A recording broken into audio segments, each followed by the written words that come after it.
السلام علیکم دوستو۔ جب ہم افریقہ کا نام سنتے ہیں تو ہمارے ذہن میں جنگل، قبائل، خانہ جنگی اور بھوک آتی ہے، جبکہ افریقہ کی یہ صرف حقیقت نہیں ہے جو ہمیں دکھائی جاتی ہے۔ افریقہ ایک بر اعظم نہیں بلکہ ایک مظلوم خواب ہے جو کئی بار دیکھا گیا ہے لیکن ہر دفعہ دبا دیا جاتا ہے۔ اور آج افریقہ کا ایک مسلم نوجوان لڑکا کیپٹن ابراہیم تروڑے اس خواب کی قیادت کر رہا ہے۔ افریقہ دنیا کا وہ حصہ ہے جس کی زمین کے نیچے سونا ہے اور اوپر لوگ بھوک سے مرتے ہیں، جہاں یورینیم، کوبالٹ، ہیرا اور تیل بھی موجود ہے، لیکن پینے کے لیے صاف پانی موجود نہیں۔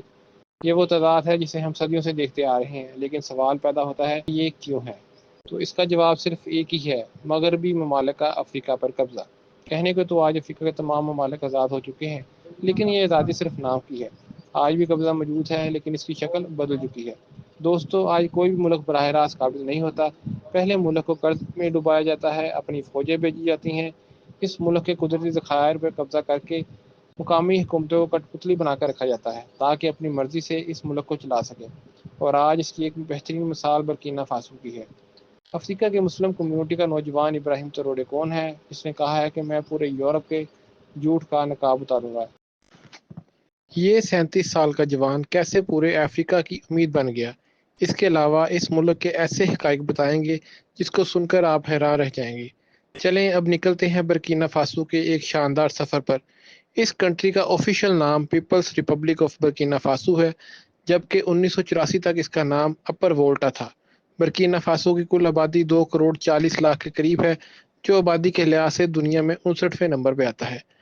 برکینا فاسو کا کل رقبہ 2,74,000 مربع کلومیٹر ہے، جو رقبے کے لحاظ سے 74ویں نمبر پر آتا ہے۔ یہ ویسٹ افریقہ کا لینڈ لاک کنٹری ہے، مطلب اسے کسی بھی طرف سے سمندر نہیں لگتا۔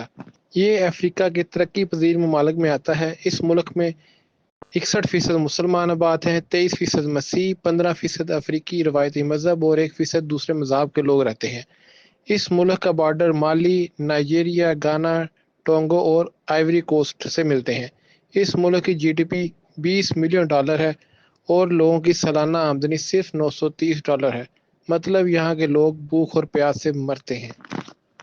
یہ ملک دنیا کے 10 غریب ترین ممالک میں سے ایک ہے۔ ایک اندازے کے مطابق 40% سے بھی زیادہ لوگ غربت کی لکیر سے نیچے زندگی بسر کر رہے ہیں۔ یہ مسلم ملک بھی مغربی درندگی کا شکار ہے اور کئی دہائیوں سے ہے۔ آپ کو سن کر حیرانی ہوگی کہ دنیا کے اس غریب ترین ملک کی زمین سے ہر سال 80 ٹن سونا نکالا جاتا ہے، جس کی مالیت $5 سے $6 بلین بنتی ہے، جبکہ برکینا فاسو کے ریزرو میں صرف 36 کلو سونا موجود ہے۔ کئی سالوں سے یہ سونا فرانس لوٹ کر لے جا رہا ہے۔ آج آپ کو جو یورپ امیر نظر آتا ہے وہ صرف اور صرف افریقہ اور ایشیا سے لوٹ مار کرنے کی وجہ سے ہے، اور افریقہ کا تو ابھی تک خون چوسا جا رہا ہے۔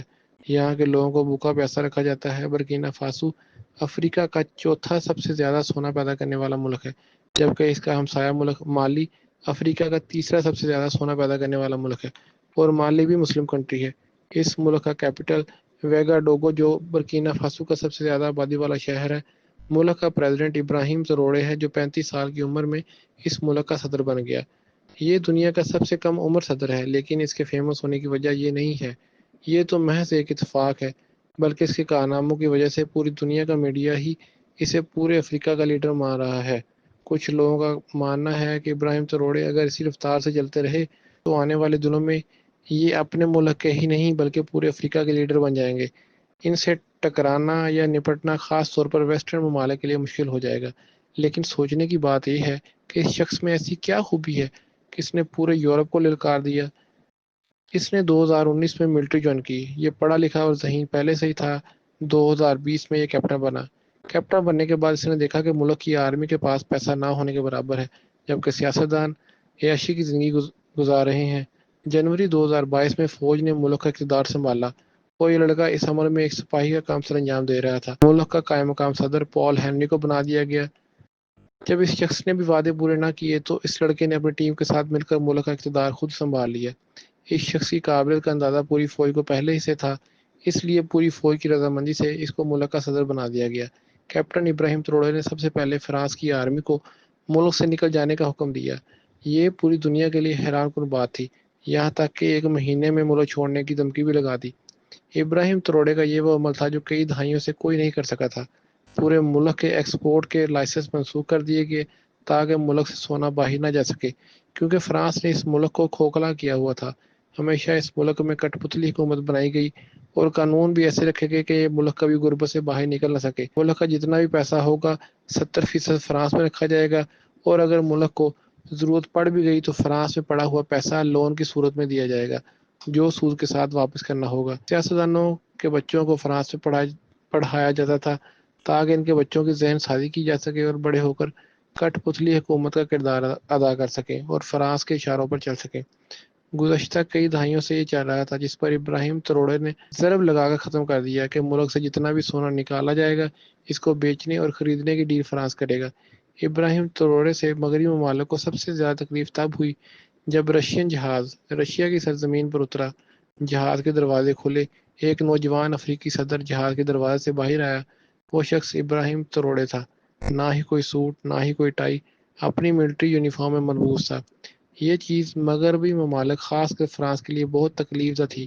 ابراہیم تروڑے کا رشیا آنا دنیا کے لیے ایک پیغام تھا کہ رشیا بھی اب اس ملک کے ساتھ کھڑا ہے۔ آج تک افریقہ سے کوئی رشیا اس طرح نہیں آیا۔ یہ نوجوان صرف مہمان کے طور پر نہیں بلکہ اتحاد بنانے کے لیے آیا تھا، کیونکہ ابراہیم تروڑے پورے افریقہ کو مغربی ممالک کی غلامی سے نکالنے کے لیے پورے یورپ سے ٹکر۔ کمپیوٹر کے ساتھ اس نے بہت سے معاہدے کیے، جس میں ایجوکیشن، ہیلتھ اور خاص طور پر کچھ میڈیا نیوز کے مطابق نیوکلیر پروگرام بھی شامل ہے۔ ابراہیم تروڑے پورے افریقہ کو اکٹھا کرنا چاہتا ہے۔ اس میں مالی، نائجر اور برکینا فاسو کا اتحاد بن چکا ہے۔ دفاعی لحاظ سے بھی اور تجارتی لحاظ سے بھی یہ ان تین ممالک کے لوگ آپس میں بغیر ویزا کے آ جا سکتے ہیں۔ ان کی ملٹری بھی مل کر کام کرتی ہے۔ اپنے ملک میں فرانس کی کرنسی کو ختم کرنے جا رہا ہے۔ ایک مزے کی بات یہ کہ آج تک جس نے بھی یورپ کو للکارا ہے، اسے قتل کر دیا گیا ہے، جیسے برکینا فاسو کے تھومس سنکارا، جس نے ملک میں کرپشن ختم کرنے کی کوشش کی تو اس کو قتل کر دیا گیا۔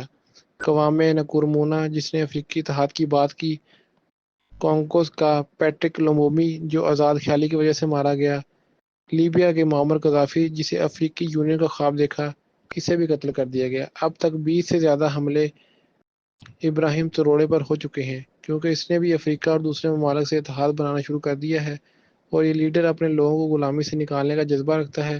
پورا مغرب آج اس پر تنقید کر رہا ہے کہ اس ملک کے حالات اس طرح خراب ہو جائیں گے، جبکہ ورلڈ بینک کی رپورٹ کے مطابق غربت میں واضح کمی آنا شروع ہو گئی ہے، جو پچھلی کئی دہائیوں سے نہیں آئی تھی۔